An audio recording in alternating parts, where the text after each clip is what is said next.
Yes, us. Welcome to the Kefi Life Podcast. My name is Kiki Vale, and I'll be your guide to creating a life of Ola Kala, all is well.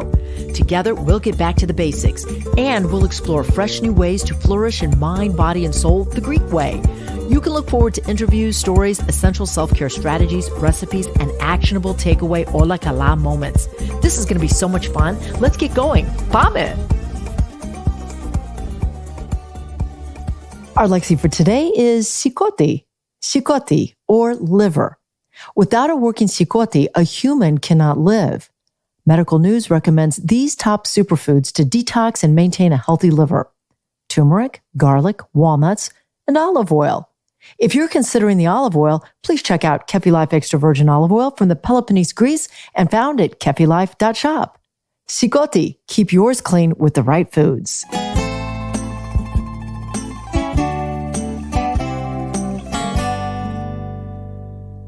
Eleolado, olive oil, has been celebrated in the civilized world for millennia, nearly eternal. The oil of this fruit has been more than just food to the cultures of the Mediterranean region. It's been medicinal, ceremonial, sacramental, and the foundation of great wealth and power. It is safe to say that olive oil is the ethos, the essence of Greek culinary culture. Today, the priceless and life-giving ingredients of this liquid gold can be delivered to you when you purchase your premium bottle of Kefi Life Extra Virgin Olive Oil from the region my parents were born, the Peloponnese.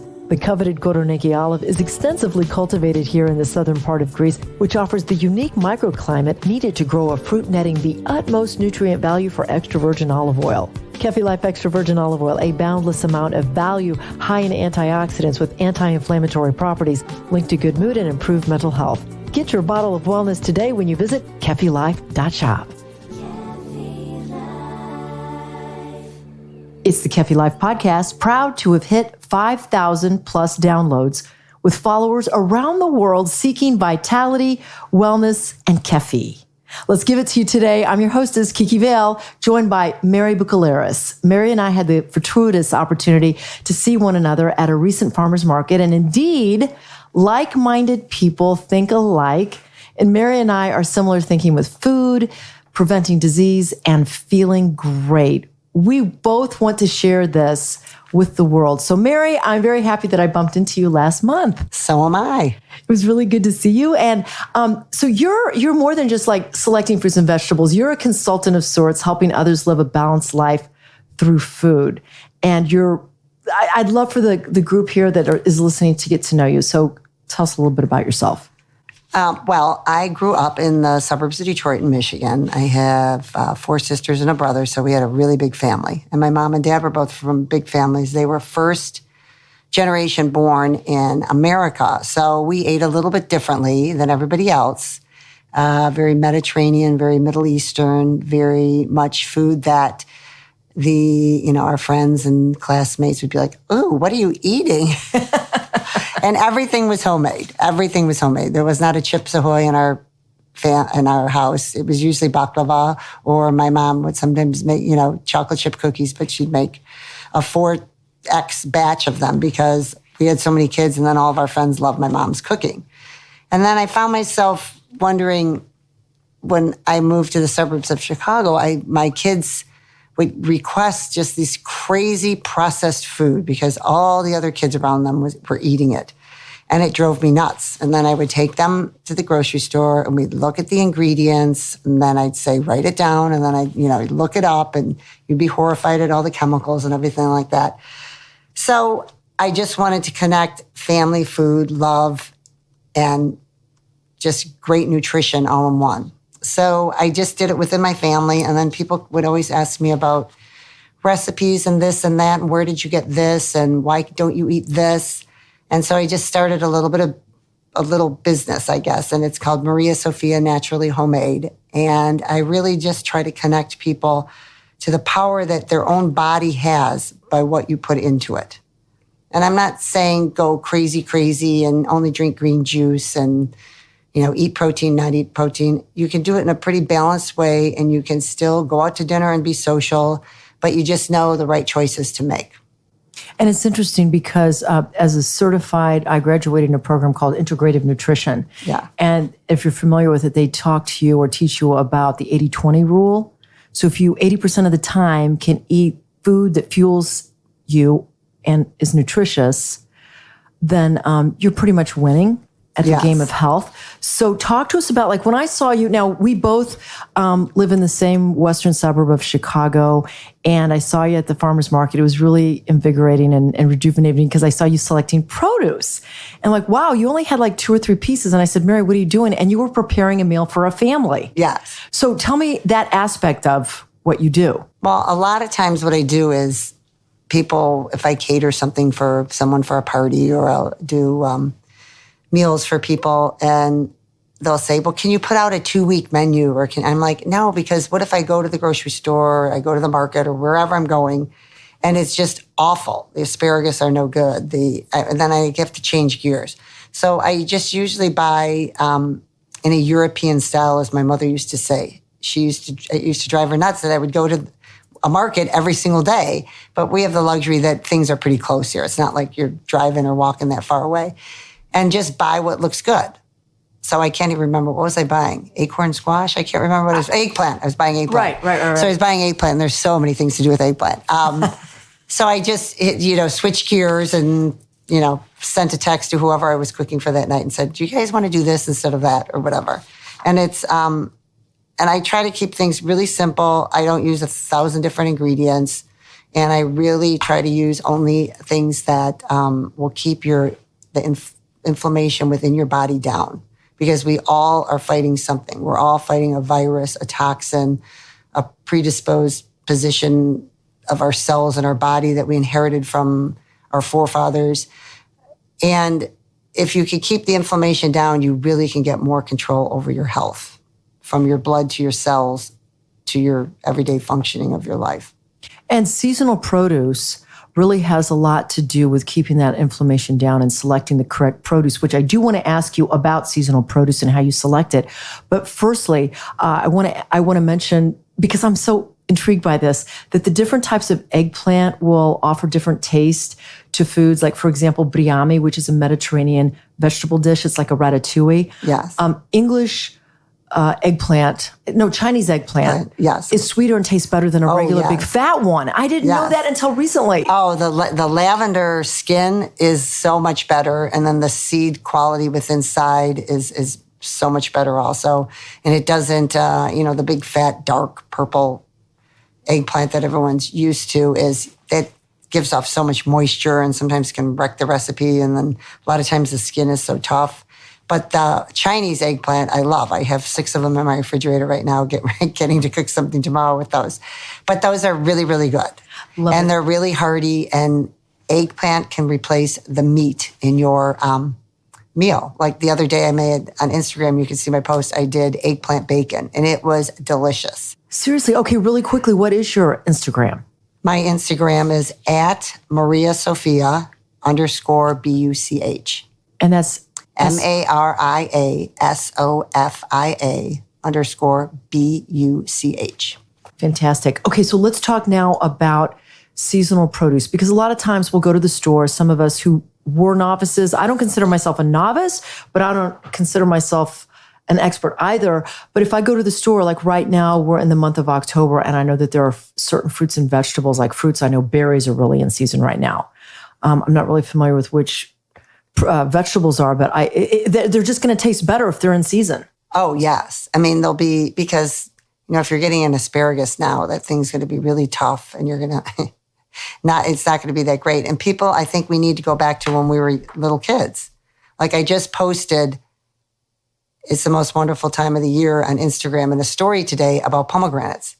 Well, you can't decide you want to buy a pomegranate 6 or 7 months ago, because maybe if they've imported them from a different hemisphere, we might be all right. But they're succulent, beautiful. I mean, they're great. They're awesome right now. So I think we need to go back to that seasonality. I mean, Chile and South America help us a lot with grapes and nectarines in the winter, but still it's not the same as getting them from California and Georgia, I don't think. I mean, it's not the same. Pretty close, but not the same. But, right now, obviously, you're going to do the sweet potatoes, all different kinds of white potatoes, the squashes. Let's see what else. The other day I bought some green beans that were still really good. I mean, we're lucky because I think the weather's been still pretty warm, even in the upper Midwest, that in another 3 or 4 weeks, then we'll bunker down and go, okay, we're going to have potatoes and squash. That's about it. But squash are pretty good for you. My husband and I just got back from the Middle East. We were in Israel, and pomegranates were extremely popular. Yes. Pomegranates, and actually pomegranates in the Greek culture have to do with fertility, and it's hospitality and good health and good warming when you go to a home. But pomegranates are absolutely delicious, and there are a couple videos out there that teach you how to cut them instead of buying them pre-cut. Do it. Always do it under water in a big bowl, or else you're going to have pomegranate tie-dye on whatever you're wearing. Ooh. Okay, let's talk a little bit about, all right, and by the way, I was in Italy as well, and I just have to mention this to you. I always think of you with Italy, Maria Sofia. The pizza over there is so much different, Mary. Oh, God, it's delicious. Oh, I know. When I'm in Europe, I do. When I'm in America, I do not eat gluten unless I know it's from imported flour, because I don't want the GMO. I don't want the glyphosates. I don't want any of that. I don't want the Roundup. It just physically used to hurt my stomach. I'm not celiac, but when I cut out American flour, fine. But when I'm in Europe, I don't overindulge, but I do have pasta and pizza there, and I'm fine. I noticed when we were in Italy, we were on the Amalfi Coast, and I noticed that first of all, in America, I normally don't eat breads and pizzas and pastas. I just don't eat them because they feel heavy and they don't feel right in my stomach. When I was over there, I was eating bread and pizza almost every day. Didn't gain a pound. Didn't gain a pound. It tasted delicious. I'm like, wow, what is the difference here? So talk to me, because I'm not familiar with all these fancy terms that you just used about these little technical chemical terms. What is going on with our food? It's crazy. All right. It's between a rock and a hard place. We've got to feed so many people. The only way we can feed so many people is try to genetically modify it. So then it gives you a barrier between you and the insects, and your crops aren't going to get eaten. You're going to have a higher yield. But then they've even gone as far as with the wheat here, they put the Roundup on the GMO in order to cut it at the end, because they don't have to sharpen the blades as much on their machinery. Because if you cut a dried out stalk versus a green stalk, it uses more power of your blade. So they grow with it, they spray it till it dies, then they grind it up, and then you're eating it, and it's terrible. And and there's flour and everything, as you know. I mean, I know just from going gluten-free, the things that you can eat and you can't eat. And it's so overprocessed. And then they add all these crazy additives, which sound like they're vitamins and supplements, but we should not be going anywhere near them. In Europe, they don't do that. What is a Roundup? Roundup is a weed killer, which has shown that it causes cancer. Oh, God. Which is terrible, but it also inflames your body, because your body is like, why am I getting this? Why am I eating this every day when I eat my piece of toast or my sandwich or my bagel, or your kids eat crackers and chips and all that stuff? But it's more intense, and it's like when my kids were little, they said, "Mom, why do we always have to eat organic? Mom, why are we going all the way to this market or whatever?" I said, because when I was a little kid, Grandma never had to worry about all of these additives that were put in things. And I used to drive the north side of Chicago to get bread or to get flour or whatever, because it was coming from the Middle East or from Italy or Israel or something, which is just so much cleaner eating. I'm so proud of you that you did that years ago, because I've known you since our children were in elementary school. And I always wondered how you stayed in such good shape. I recently started to change and modify my diet, but now I know why, because you were eating clean. Yes. I mean, I just grew up that way.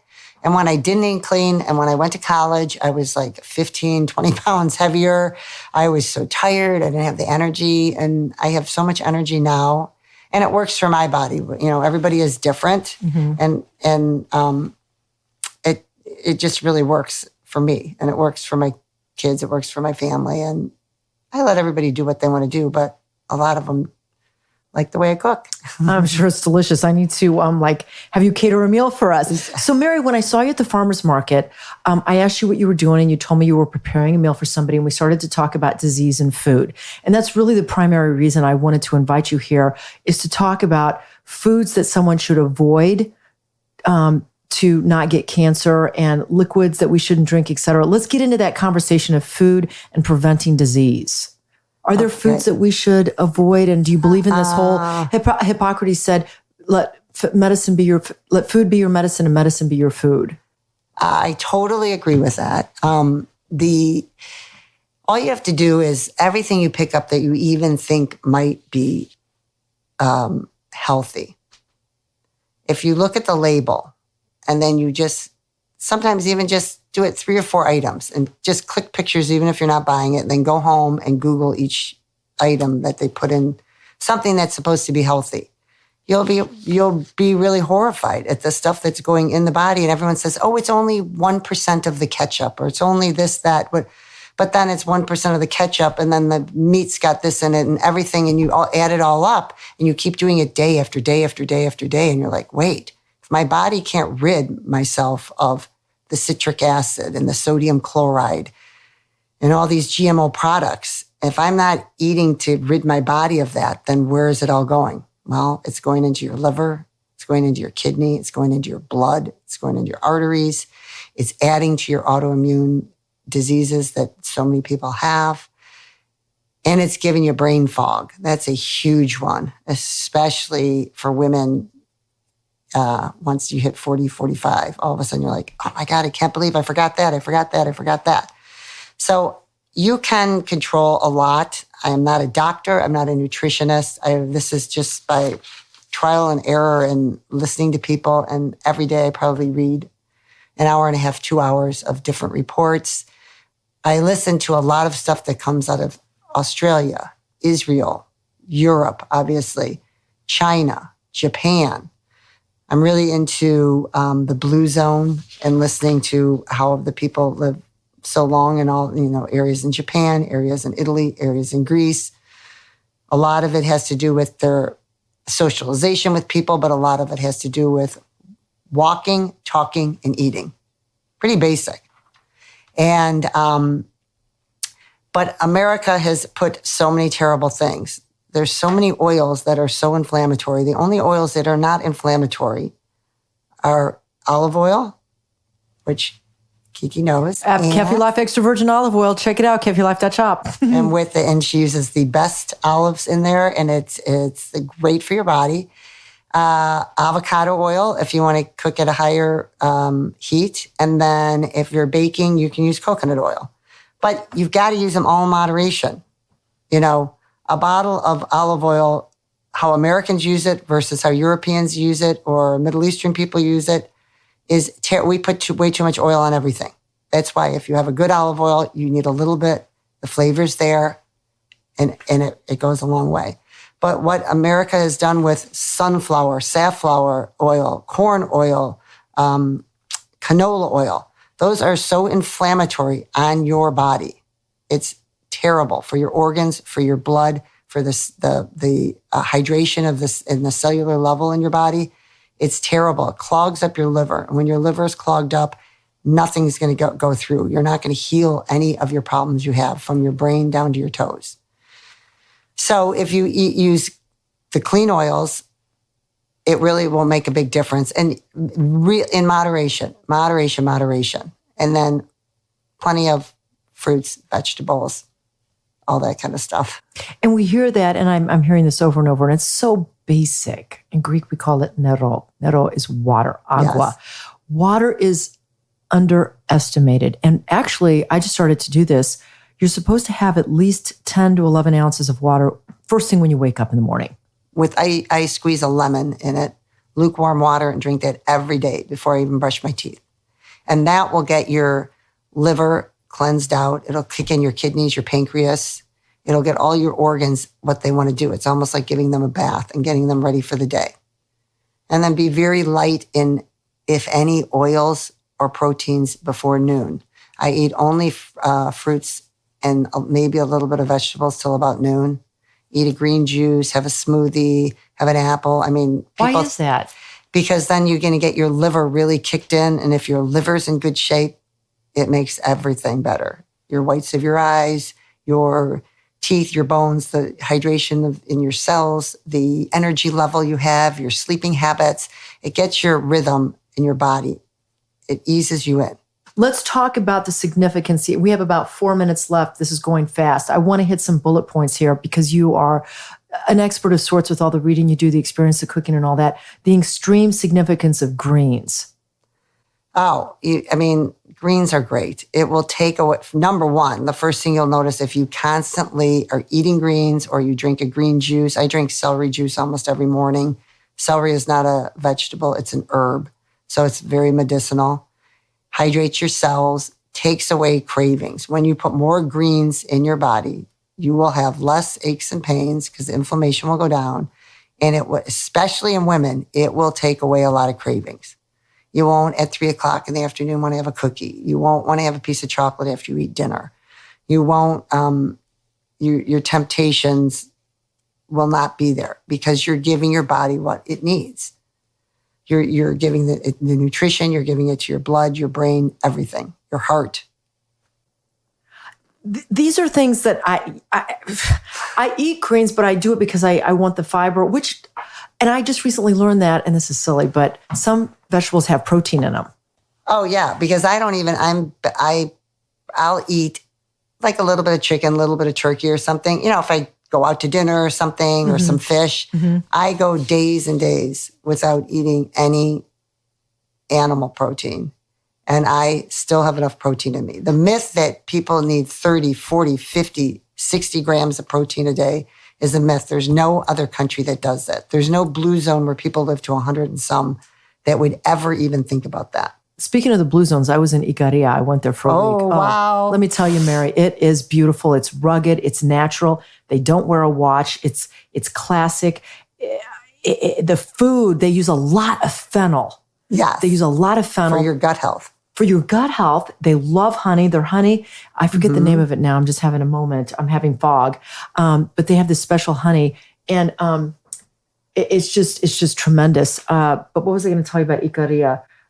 You felt young there because the average age is like 89 or something. I did. Some crazy I did. thing. And you see people like, for example, I would see a man and a woman like probably 80 plus, maybe 90, carrying their groceries, walking up a hill. Yes. Vibrantly. Yes. And I'm like, I got to come here more often. I got to just plant myself here. It is. Longevity, as they've discovered, is weight bearing, carrying your groceries. And a big part in Japan, they've learned from those octogenarians, that sitting down on the floor to eat and getting up. Because think once you get to like 50, 60 years old, you're like, oh, my knees hurt. Those people do it till they're 102, 103, 107. Those basic, simple things, Mary, those basic, simple things. We need to do like a series of episodes talking about the little tips and tricks that will help us. And they're not tricks. They're actually factual. Yes. There's so many studies. I mean, a scientist at a great university in America won't study it because it's kind of boring. But in other parts of the world, they do. Quickly, tell me what your day looks like with nutrition and movement. I move a lot. I'm not hyper, but I just move a lot. I carry things. If I'm bringing groceries in, I'll do one bag at a time just so that I'm getting more steps and I'm going up and down the stairs in the garage more. If I have time. If I don't have time, whatever. I start with the lukewarm water with a lemon in it. And then about a half an hour later, I try to always have a celery juice if I'm at home, which is a stalk of organic celery in the juicer. And then I wait a little bit and I'll eat. And in between, I'll have a banana, an apple, an orange. I probably eat 6 or 7 pieces of fruit a day at least. And then if I have time, I'll do a detoxification smoothie, which is fruit and some other supplements in there, which you can probably get it on my Instagram. It's a whole slew of stuff. And then I'll do a salad. Like I had a salad with pumpkin seeds on top of it today for lunch with steamed green beans and dill. I eat a ton of herbs. Like when we were little, we grew up, my mother would buy bushels of parsley. We had parsley, dill. I don't know if my mom knew what cilantro was. I eat a lot of cilantro. Cilantro is great to detoxify the heavy metals out of your system, which you get in everyday life from everything from what you eat to prescriptions you take, from going through the TSA at an airport to get all that stuff out. Cilantro grabs that and gets it out of your body. And then I'll eat, if I'm out to dinner, I'll have some fish and some vegetables and I'll eat some breads like with sprouted wheat in them. And I have look at my Instagram. You can see all the desserts I make that are vegan and gluten-free and no sugar. I can't wait. So how do you keep your brain stimulated? Because we always talk about Kefi Life, mind, body, soul. Yes. Well, I think that you have to, I always read, I do puzzles. I talk to people. My husband says that I talk too much. We have that in common. Try to be present in whatever you do, which in this day and age is hard to do. And I just always like to learn things. Like my kids are always like, oh my gosh, she's Googling again. Because just if I see anything, I just want to know how it works, where it came from, where it's going. Curious. I guess keep your curiosity up. Makes sense to me. I love it. So Maria Sofia is your naturally homemade business, and you are a fantastic chef. What are your hopes and dreams for your business? Hopes and dreams for my business. I love sitting and being present and talking to people and learning things. It opens the door for everything. It opens the door for yourself. It opens the door for who you're talking to. It expands everyone's horizons, and it always makes the future look brighter. Outstanding. You've inspired me. Mary Bucheleres, you've been a very special guest. I ask all my special guests this question, and you answer it. In my life, I've learned that. Well, similar to what I just said, I have so many things because my dad and my mom taught me so many things, is to be present and never think, why am I stopping to talk to this person? Why am I going out of my way? Because that person will remember it. You will remember it. May not affect your life or their life. It might affect somebody that's walking by and hearing what you say. Taking the time with people will always, always pay off. Fabulous. Have yourself a wonderful rest of your week, and we'll see you again soon. Thank you so much. I had a great time speaking with you. Oh, me as well. Stay right there. Up next, your weekly takeaway to keep it all as well. Hola Kala. This Hola Kala moment brought to you by the law offices of Liston and Centillus. Ranked number 1 by the leading lawyers network since 2010, taking care of all your real estate needs. If you want to be Hola Kala in your day-to-day living, it's of utmost importance to fuel your body with food that nourishes. As I grow in love with cooking and food, I've discovered that vegetables are the secret sauce to good health. Here are some veggies that pack punch with protein: edamame, lentils, black beans, chickpeas, peas, peanuts, potatoes, spinach, sweet potatoes, and broccoli, to name a few. Let's get Hola Kala all as well with one or all of these spuds. Kiki Vale is the founder of Kefi Life. She is passionate about whole person wellness and living a fulfilled life. Her Kefi Life podcast is created to simply and naturally help you harmonize the mind, body, and soul the Greek way.